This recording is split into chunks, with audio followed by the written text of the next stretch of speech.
yɔrɔ damadɔ kɔlɔsi APJ bɛ jeunes d'olu ma soudeurs ani réparateurs mais ne b'a ye u mana 6 mois ou bien san kelen kɛ formation la dɔrɔn après i b'a ye i t'o denmisɛnnin si o yɔrɔ la bon ma deli ka a jeune fɛnɛ k'a fɔ k'a ye formation kɛ nin yɔrɔ la ko a tilara donc a filɛ nin a yɛrɛ ta ka baara k'a yɛrɛ donc faut gouvernement ka solution ɲini bon ne bolo solution min bɛ jeunes ka chômage la o ye gouvernement de k'i jɔ a jɔyɔrɔ la dɔrɔn pour que chômage bɛ se ka dɔgɔya cogoya min na parce que ni gouvernement ye fɛn dɔw bila en marche tel que comme usine ninnu ou bien hali métier kalanyɔrɔ ninnu ko a essayer k'olu dayɛlɛ cogoya dɔw la komi an bɛ fantan jamana de la bon fɛn tɛ bɛɛ la k'a fɔ k'i bɛ baarayɔrɔ dayɛlɛ i yɛrɛ ye diyagoya la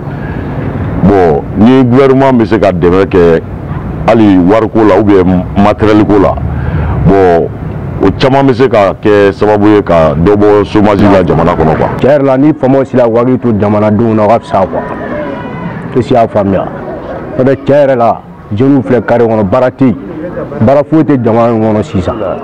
bon ni jamana ɲɛmɔgɔ ninnu tilera ka sira tile jeunesse bɛ se ka baara sɔrɔ parce que a mana kɛ fɛn o fɛn ni jamana tilelen don ka ban jeunesse kɔni bɛna baara sɔrɔ o bɛ emploi créer a kɛra emploi o emploi jeunesse bɛ baara kɛ o bɛ nisɔndiya. Ne kɔni bolo solution b'a la dɔrɔn dɛmɛko dɔrɔn de don quoi dɛmɛ ni mɔgɔw dɛmɛna dɔrɔn chômage bɛ se ka nɔgɔya parce que dɛmɛ fɛnɛ suguya ka ca mɔgɔ ko dɛmɛw bɛ yen nɔ wariko dɛmɛw bɛ yen nɔ mais mɔgɔ ko dɛmɛ ninnu ye relation ye parce que komi bɛɛ kalannen tɛ mais mɔgɔ kalanbaliw bɛ yen nɔ projet b'u bolo projet caman bɛ yen nɔ ka élaborer mais wari t'u bolo mɔgɔ tɛ u b'a yira mɔgɔ min na donc olu bɛɛ ye dɛmɛ an faamuya donc dɛmɛko ninnu dɔrɔn de bɛ se ka na chômage ninnu ban quoi. Solution b'a la c'est en plusieurs phases étapes caman de don an kan an tintin fɔlɔ-fɔlɔ fɛn fɔlɔ min kan ça c'est la formation min ye ka formation diversifiée n'i y'a jateminɛ Mali formation axée don fɛn damadamaw de kan droit bɛ comptabilité bɛ alors que secteur wɛrɛw bɛ yen baaraw kan ka kɛ fɛn minnu kan o ye a point fɔlɔ ye c'est-à-dire ka formation diversifiée ka formation yɛlɛma ka adapter au contexte du 21e siècle aux besoins des employeurs o ye a problématique fɔlɔ ye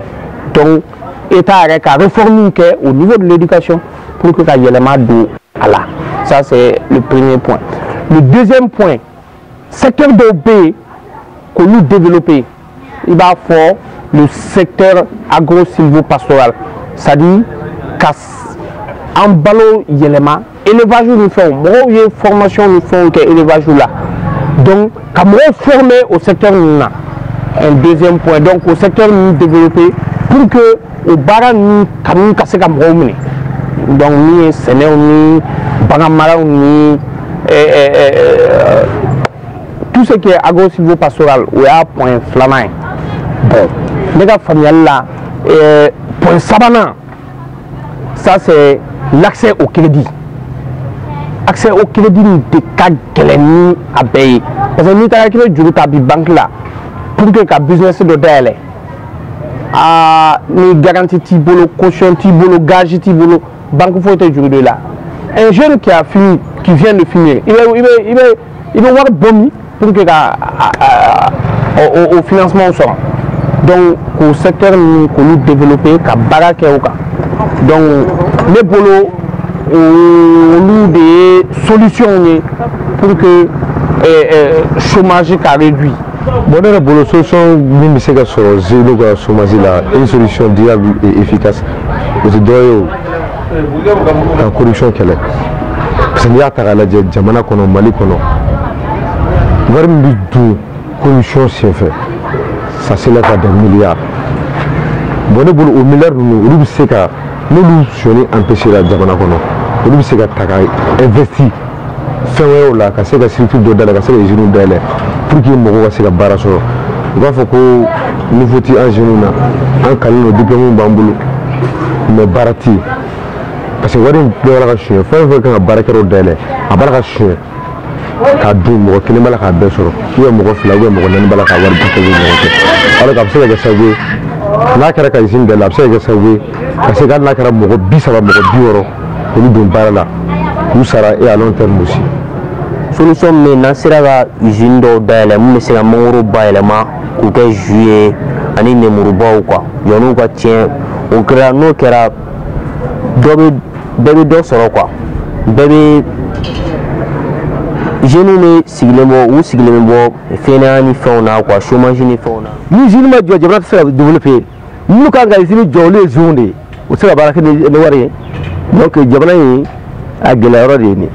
ne ka intervention fo zone de ka kɛlɛ zone k'u kɛlɛ de donc ni usine ye ɲani na a ɲɛnama yɔrɔ de nin zone tɔgɔ man ka dɔn baara yɛrɛ la yɛrɛ o tɔgɔ man ka fɔ yɛrɛ wala fo k'u kɛlɛ donc ni mɔgɔ t'o dɔn u k'u ɲini k'o dɔn quoi. A solution ka nɔgɔn parce que sisan denmisɛnninw baara man d'u ye u tɛ baara fɛ ils sont trop fainéants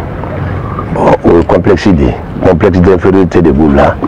donc tant que complexe d'infériorité b'i la i tɛ se ka baara kɛ il faut que o de ka kɛlɛ o dɔrɔn de ye chômage problème ye. fo ka baara de ɲini ka di denmisɛnninw minnu tilala école la minnu bɛ école la i y'a mɛn o kan ka o avenir de protéger projeter u ye pour que n'u tilala awa donc o ka se ka bila nin na awa donc baara sugu ka baara ka ca mais jeune min bɛ sigilen bi so bi o de ka ca min y'a mɛn min bɛ baara la donc hali sɛnɛ min filɛ nin ye baara de don i y'a faamu la mais sisan denmisɛnw ninnu u delilen bɛ pantalon min na don min na ni kɔgɔjɛ min na nin ye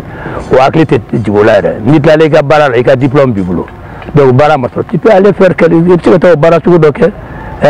le travail social comme ça la a ka fisa yanni ka intégrer fonction publique la o dɔrɔn de don o manque de courage dɔrɔn de bɛ jeunes na.